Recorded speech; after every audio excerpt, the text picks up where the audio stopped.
ختم کر دیتا ہے، لیکن پھر آپ کو ہوش آتی ہے، وہ آپ کے کلام کو چھپ کر چلا جاتا ہے، جیسے کہ خدا کے کلام میں یسوع مسیح نے ایک تمثیل بھی کہی۔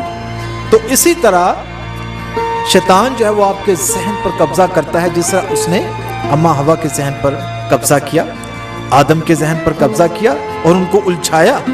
سب سے پہلے انہوں نے موقع دیا اور ابلیس نے آ کر یہاں پر قبضہ کیا اور پھر پورا جسم داغدار ہوا۔ اسی لیے خدا کا بندہ اپنی زندگی کے تجربات جو ہے وہ بیان کرتا ہے۔ سلیمان بادشاہ کی زندگی سے آپ واقف ہیں کہ وہ بڑا خدا کا پیارا، اس نے ہیکل بھی بنائی اور اس کے بعد پھر حکمت اور دنائی سے وہ معمور تھا۔ پوری دنیا میں اس کی حکمت کو سنا جاتا اور لوگ دور دراز سے اس کے لیے ہدیے نذرانے لاتے، اور دنیا میں کوئی ایسا بادشاہ نہیں ہوا جیسی حکمت خدا نے سلیمان بادشاہ کو عطا کی۔ وہی اپنی زندگی کے تجربات جو ہے وہ بیان کرتا ہے، کیونکہ بعد میں اس نے بھی وہی کام کیا اور وہ بھی گمراہ ہوا، خدا کی باتوں کو بھول گیا اور اپنا ذہن جو ہے وہ غیر معبودوں کی طرف لگایا۔ اور پھر اس کے بعد کیا ہوا، آپ کلام مقدس میں یہ ساری باتیں لکھی ہیں، اور وہی باتیں وہ بیان کرتا ہے کہ اے میرے بیٹے میری باتوں پر توجہ کر۔ ہم نے توجہ کرنی ہے پورے دل سے۔ جب ہمارا ذہن جو ہے مکمل طور پر خدا کے کلام کی طرف لگا رہے گا تو وہ ابلیس آپ کا کچھ نہیں بگاڑتا۔ پھر آپ سن سکتے ہیں۔ اگلی بات جو ہے، میرے کلام پر کان لگا۔ جب آپ کا ذہن جو ہے مکمل طور پر وہ آپ کے کنٹرول میں ہے اور آپ نے خدا یسوع مسیح کے کلام کو فوکس کیا ہے، تو پھر وہ کلام جو ہے جب وہ آپ سنیں گے تو پھر وہ آپ کے کانوں میں جائے گا۔ اور اگر آپ کا ذہن ہی جو ہے وہ ڈیمیج ہے، وہ بند ہے، تو وہ کلام چاہے کچھ بھی ہو تو وہ کلام آپ کے کانوں میں نہیں جائے گا۔ دوسری بات جو ہے، میرے کلام پر کان لگا، دھیان بھی رکھنا ہے اور پھر کان بھی لگائے رکھنے ہیں۔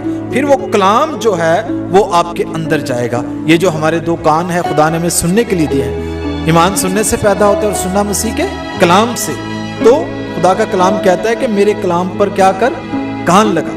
خدا کا کلام جو ہے، کیونکہ خدا کا کلمہ ہے، خدا یسوع مسیح ہے، اور جب ہم کلام کرتے ہیں تو خدا یسوع مسیح ہم سے باتیں کرتا ہے۔ اگلی بات جو لکھی ہے، اس کو اپنی آنکھ سے اوجھل نہ ہونے دے۔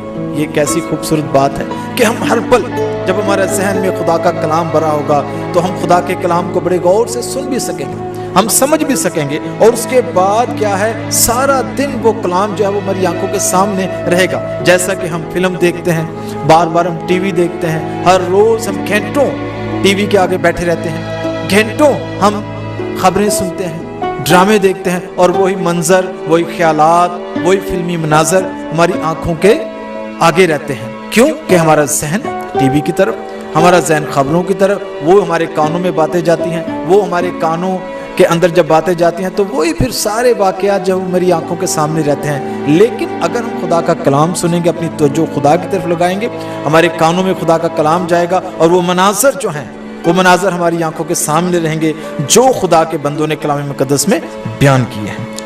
یہ تین چیزیں ہو گئی، ذہن، آپ کے کان اور آپ کی آنکھیں۔ اس کے بعد چوتھی بڑی خاص بات خدا کا بندہ فرماتا ہے کہ اس کو اپنے دل میں رکھ، کس کو؟ خدا کے کلام کو۔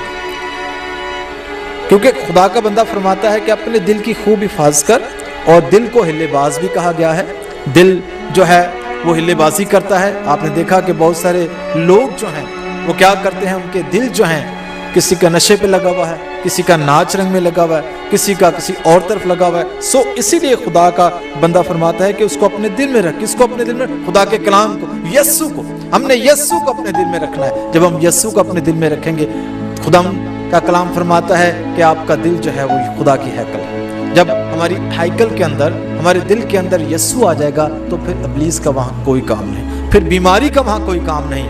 یہ چار باتیں جو ہیں آپ سیکھیں، آپ کا ذہن، آپ کے کان، آپ کی آنکھیں اور آپ کا دل۔ جب یہ ساری چیزیں مکمل طور پر یکجا ہوں گی، خدا کی طرف ہوں گی، خدا کے کلام کی طرف ہوں گی، تو پھر کوئی بیماری آپ کو چھونے نہیں پائے گی۔ میں آپ کو یہ بتانا چاہتا ہوں، یہ چاروں باتیں میں نے اپنے دل میں رکھی، اور یقین کیجئے ڈاکٹروں نے جب مجھے جواب دے دیا، اور پھر انہوں نے کہا، مجھے ایک ایسی وارڈ میں ڈال دیا گیا جو سمجھے کہ مریضوں کا اینڈ ہوتا ہے۔ وہاں پر جا کر مریض جو ہیں یا تو پڑے رہتے ہیں یا پھر مر کے ہی نکلتے ہیں۔ لیکن وہاں جا کر میں نے خدا کے کلام کو پڑھا، اور پھر میں ڈاکٹر کے پاس گیا اور میں نے کہا، ڈاکٹر صاحب مجھے چھٹی دے دیں۔ 10 دن کے بعد ڈاکٹر نے میرا وزن کیا، اور وہ حیران رہ گیا کہ ہم نے 3 مہینے تک اس مریض کو خوب کھلایا، میڈیسن اچھی دی، گوشت کھلایا، ہر طرح سے اس کا خیال رکھا لیکن اس کے وزن میں کچھ اضافہ نہیں ہوا، لیکن 10 دنوں میں ایسا کیا ہوا کہ یہ مریض جو ہے وہ ایک دم سے اس کا وزن جو ہے وہ زیادہ ہو گیا۔ تو یہ خدا کا زندہ کلام ایسا کرتا ہے۔ میری زندگی میں تبدیلی آئی۔ اگلی جو آخری بات لکھی ہے، اپنے دل کی خوب حفاظت کر۔ میرے عزیز بھائیوں اور بہنوں، اگلی بات بڑی خاص جو لکھی ہے، کیونکہ جو اس کو پا لیتے ہیں یہ ان کی حیات اور ان کے سارے جسم کی صحت ہے۔